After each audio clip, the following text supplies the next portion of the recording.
సంతోషపెట్టాలి.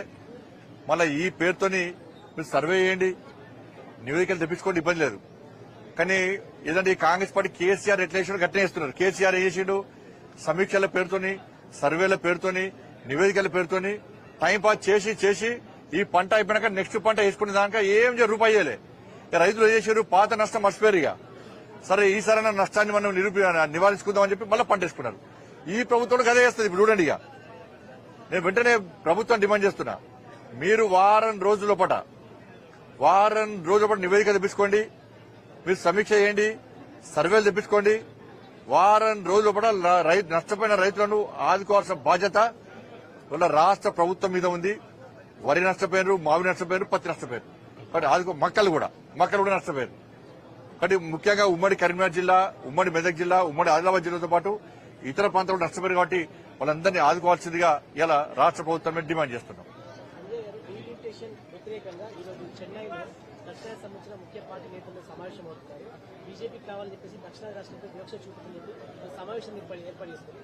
ఇప్పుడు ఆలు లేదు, సొల్లు లేదు, కొడుకు పేరు సోమాలింగం దాంట్లో ఉండే ఇలా పరిస్థితి ఉన్నది. దొంగలు కలిసి ఊరు పంచుకునే ప్రయత్నం చేస్తున్నారు వీళ్ళు. ఆడ కలిసి అంత దొంగల ముఠానే, అంత మాఫియా ముఠానే. లిక్కర్ స్కామ్ ముఠా ఒకటి ఉన్నది, ల్యాండ్ స్కామ్ ముఠా ఉన్నది. ఇవాళ మొదటి నుంచి చెప్తున్నా, బీఆర్ఎస్ కాంగ్రెస్ ఒకటే. బీఆర్ఎస్ పార్టీ కేసుల నుంచి తప్పించుకోవడానికి కాంగ్రెస్ పార్టీకి సహకరిస్తున్నది. ఇద్దరు కలిసి పనిచేస్తున్నారు. ఢిల్లీలో కలిసి ఉంటారు, గల్లీలో కొట్లాడతారు. ఇవాళ డీఎంకే పెట్టిన మీటింగ్ ఇద్దరు అనుకోవడం వేరు. మరి తెలంగాణ ప్రజలు ఆలోచించాలి, వీరిద్దరు ఒక్కటా కాదా మీరు ఆలోచించండి. కేసుల విషయంలో కేసీఆర్ కుటుంబానికి ఒక నోటీస్ ఇస్తలేరు, టచ్ చేసే ప్రయత్నం కూడా చేస్తలేరు. ఇవాళ డీఎంకే పెట్టిన మీటింగ్ వీళ్ళందరూ కలిసిపోయారు, వాళ్ళందరూ కలిసి మాట్లాడుకుంటారు. వీళ్ళందరూ దేని వ్యతిరేకంగా? భారతీయ జనతా పార్టీ వ్యతిరేకంగా కొట్లాడుతున్నారు. వాళ్ళందరూ కలిసి కాంగ్రెస్ బీఆర్ఎస్ కలిసి మాకు వ్యతిరేకంగా కొట్లాడుతున్నారు. వాళ్ళ ఢిల్లీలో అసలు డీలిమిటేషన్ సంబంధించి ఇంకా ప్రాసెస్ స్టార్ట్ కాలే. దాని గురించి నిబంధనగా ఫ్రేమ్ చేయలేదు. అసలు దాని గురించి ఏమిగా ఒక నిర్ణయం తీసుకోలే. ఇంకా నియమ నిబంధనలు ఎక్కడ రూపొందించలే. ఇంకా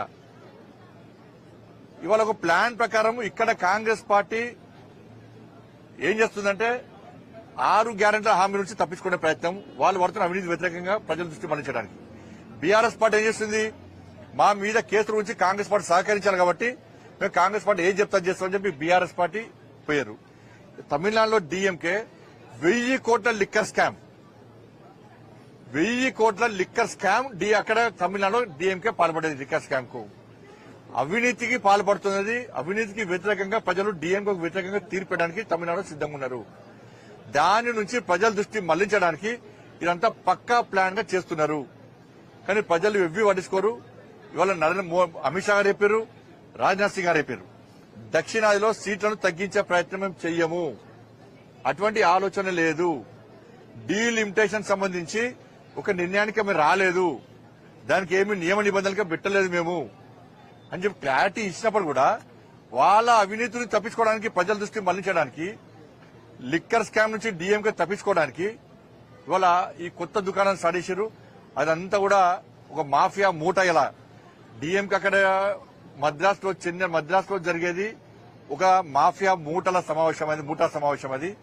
అక్కడ ఉన్న పార్టీలు అన్ని కూడా అవినీతి పార్టీలు, అక్కడ ఉన్న పార్టీలన్నీ కూడా స్కామ్ లో ఉన్న పార్టీలు, అక్కడ ఉన్న పార్టీలన్నీ కూడా ప్రజల దృష్టి మళ్లించడానికి, బీజేపీని బదనాం చేయడానికి చేస్తున్న కుట్రలో భాగం మాట్లాడిన విషయం వాస్తవం.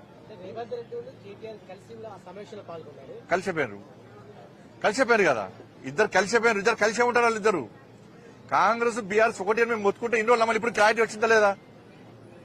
ఇప్పుడు కాంగ్రెస్ పార్టీ ఒక్క కేసులో పెట్టిందా?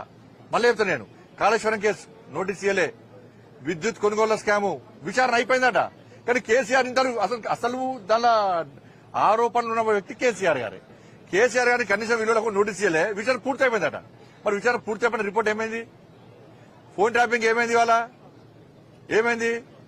కేసీఆర్ నోటీస్ ఇచ్చారా? కేసీఆర్ కొడుకు నోటీస్ ఇచ్చారా? ఏమైంది? డ్రగ్స్ కేసు ఏమైంది? ఫామ్ హౌస్ కేసు ఏమైంది? ఈ ఫార్ములా కేసు ఏమైంది? ఇవన్నీ ఏమైనాయి? సార్ ఇక్కడ మేము కాంగ్రెస్ ఒక సమావేశం నిర్వహించిందా? డీలిమిటేషన్ సమావేశానికి మేము వెళ్ళలేదు, మేము కాంగ్రెస్ కు వ్యతిరేకం. అక్కడ డీఎంకే పెట్టింది కాబట్టి మేము వెళ్ళాము.